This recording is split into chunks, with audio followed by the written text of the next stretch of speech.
Oromo Voice Radio English program. Oromo Voice Radio is broadcasting to Oromia at 16-meter band or 17,850 kilohertz or on oromovoice.org website. OVR broadcasts Oromia Insight program every Monday for 15 minutes at 7:15 p.m. Oromia local time. Welcome to Oromia Insight program.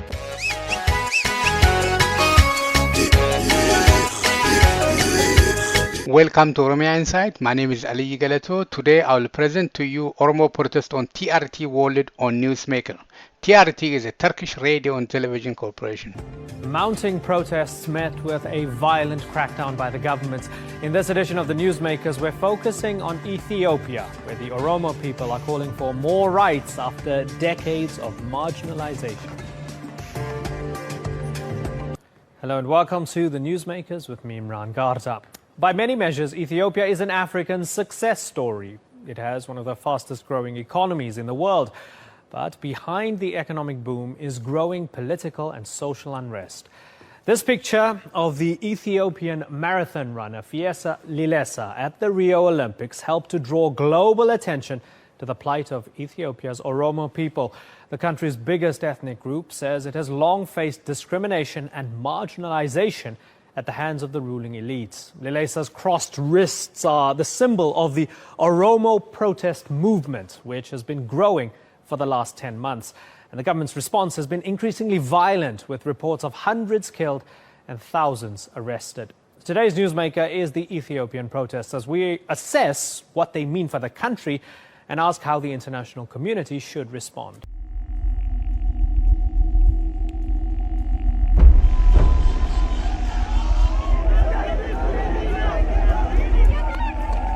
Months of anti-government protests. A wave of unprecedented dissent. Crossed arms have become the symbol of the fight of the Oromo people. Put onto an international podium by marathon runner Fiesa Lilesa, a sign of solidarity as he crossed the finish line to win silver in Rio. And replicated by another Ethiopian runner at a marathon in Canada this weekend. Despite assurances from the Ethiopian government, Lilesa has not returned home, fearing for his safety amid accusations of a brutal government crackdown.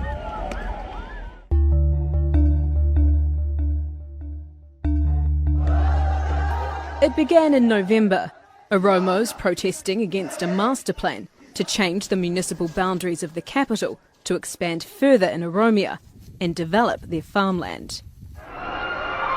Activists say their peaceful protests were turned ugly by security forces.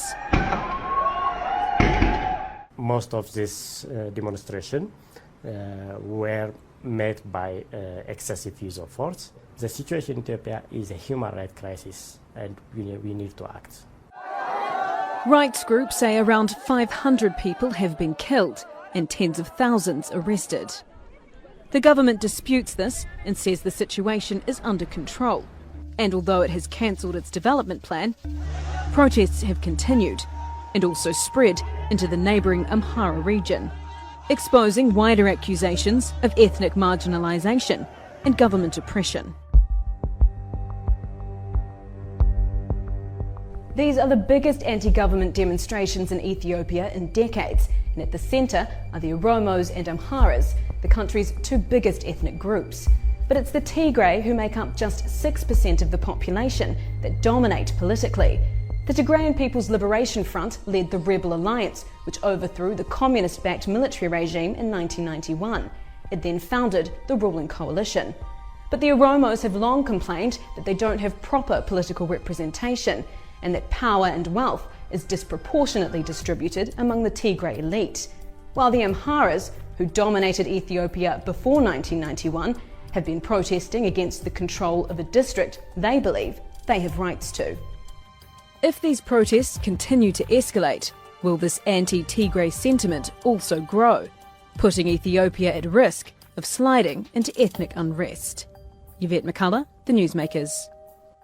Well, joining me now from Michigan in the United States is Ezekiel Gebisa. He's a professor of history at Kettering University. And I'm also joined from Washington, D.C. by Bronwyn Bruton. She's the Deputy Director of the Africa Center at the Atlantic Council. Thanks so much, both of you, for joining us. Mr. Gabisa, let me start with you. This was seemingly triggered by that Addis Ababa expansion plan that might have displaced Oromo farmers and so on. But was that just the final straw for many people? Absolutely. It was just the trigger for the widespread unrest that started in November 2015 and has continued to this day. But that was just a microcosm of what was going on around the country in terms of the government deciding to implement development projects that it decides is good for the country and for the people, but without really enough compensation and taking care of the livelihood of the people who are going to lose their land and their livelihood and the means to survive. So it's been going around the country, particularly in the Oromia region. A lot of people in the east, in the west, in many parts of the country have lost their land without any recourse to their livelihood. The government simply decided that this is what the development state is supposed to do, defined the country's development and growth simply in terms of numerical growth, aggregate growth, and what that development project was going to do on the lives of the people was not a consideration. The constitutional rights of people, the economic rights of people, the security rights of people were not taken into account. So the master plan was just one among many, many abuses of power and violations of human rights. So it is, of course, the trigger, not the structural reason for the protests that have now engulfed the country for almost a year now. Right.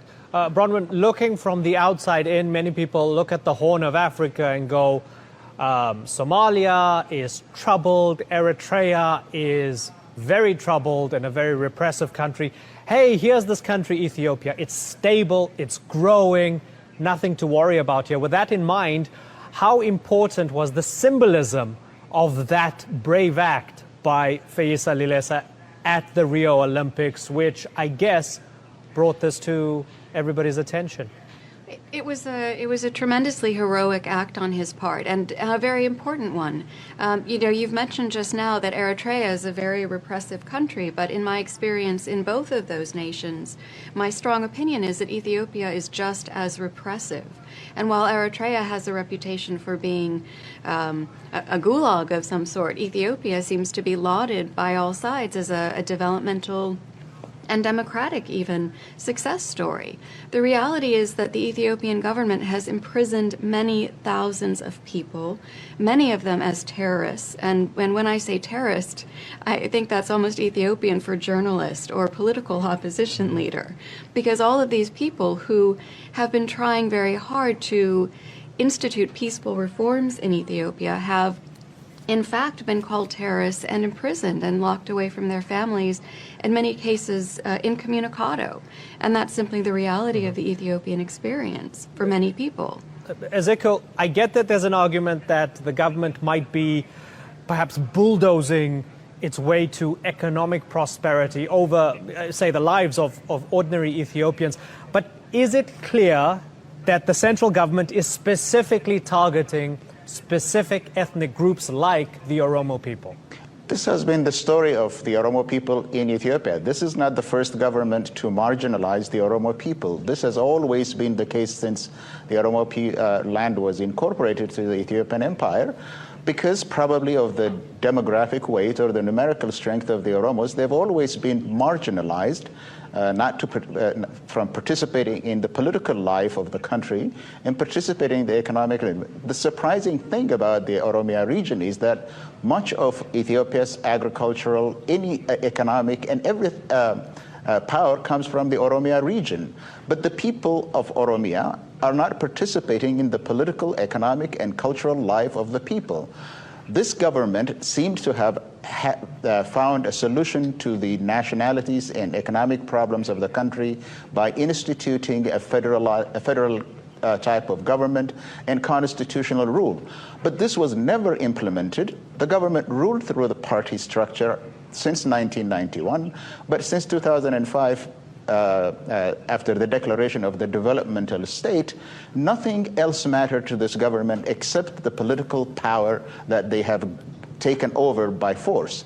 In fact, the government doesn't make any bones about it, that they say that we have won this election power, and only power can remove us from here. Right. That they have said that many, many times. So it's not that the government is kind of saying we're democratic on the one hand, or we're not.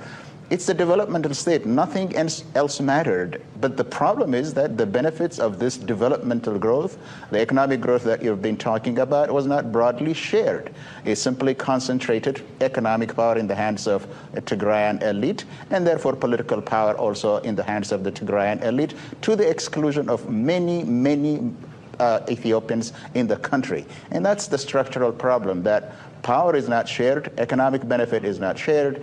The Oromo have always been targeted, and that is exactly what they have done this time as well. Bronwyn, there's a thought, I'm looking at some reading here, there's a thought that Haile Mariam Desalegn, the Prime Minister, is less ruthless than his predecessor Meles Zenawi, the late Meles Zenawi. Does that perhaps give more space for the protesters, and is that maybe more encouraging that the peaceful protests won't be cracked down with the same sort of harshness that we saw in 2005, and that there might be a silver lining here? The protesters have been viciously cracked down on. 400 people have been gunned down in the streets. Over 10,000 students have been arrested. Many waves of protesters before these protests began have been locked up incommunicado in jail. So the response of the current regime under Haile Mariam Desalegn has been intolerably violent. Moreover, I think it's widely understood that Desalegn does not have anywhere near the authority of the previous Prime Minister, Meles Zenawi. He is, I think many people consider him to be a fig leaf. He's a member of a southern ethnic minority group, but the general consensus is that he is controlled by Tigrayan elites who are acting behind the scenes. So no, I don't think that there's any hope at all for change that would be led by this particular Prime Minister.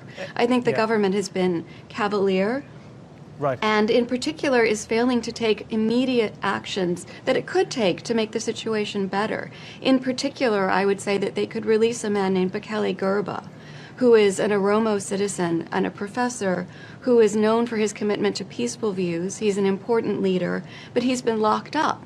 And he's one of the many people who could be leading a peaceful dialogue and making inroads to peaceful progress, who's been kept out of the discussion. Let me get a final comment from you, Bronwyn. You're in Washington.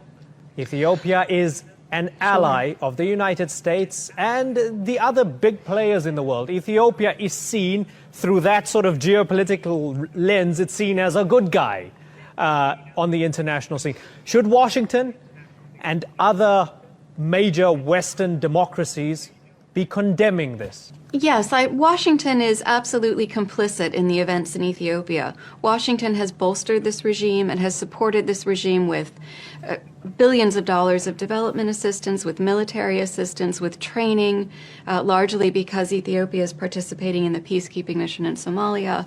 Washington has bought and paid for this problem in Ethiopia, and it has consistently failed to require Ethiopia to exercise even minimally democratic standards in the country. Okay. I think Washington is unfortunately going to get what it deserves as a result of this.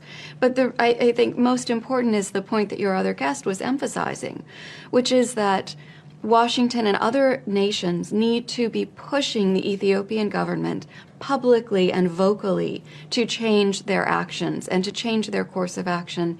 Otherwise, it really will be too late, and the result could be a horrifically violent change of power in Ethiopia that no one, including the protesters, want to see. Okay, unfortunately, we are out of time. Bronwyn and Ezekiel, thank you very much for joining us. It's been good to get your thoughts.